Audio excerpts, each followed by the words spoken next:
మేషరాశి వారు. ఈ మేషరాశి వారికి ఈ వారంలో మొత్తం 3 గ్రహాలు మాత్రమే అనుకూలంగా సంచరిస్తున్నాయి. అయినప్పటికీ మంచి ఫలితాలను, లాభాలను ఈ వారంలో మీరు అందుకుంటారు.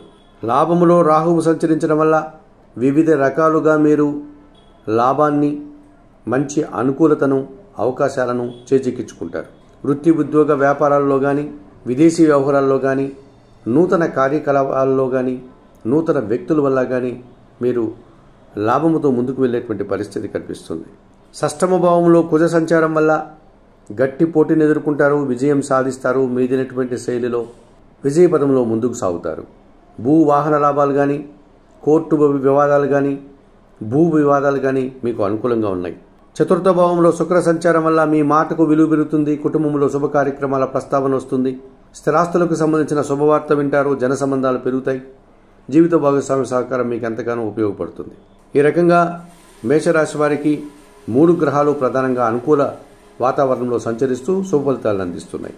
వ్యయములో శని సంచారం వల్ల పని భారము, శ్రమ యథావిధంగానే ఉంటుంది.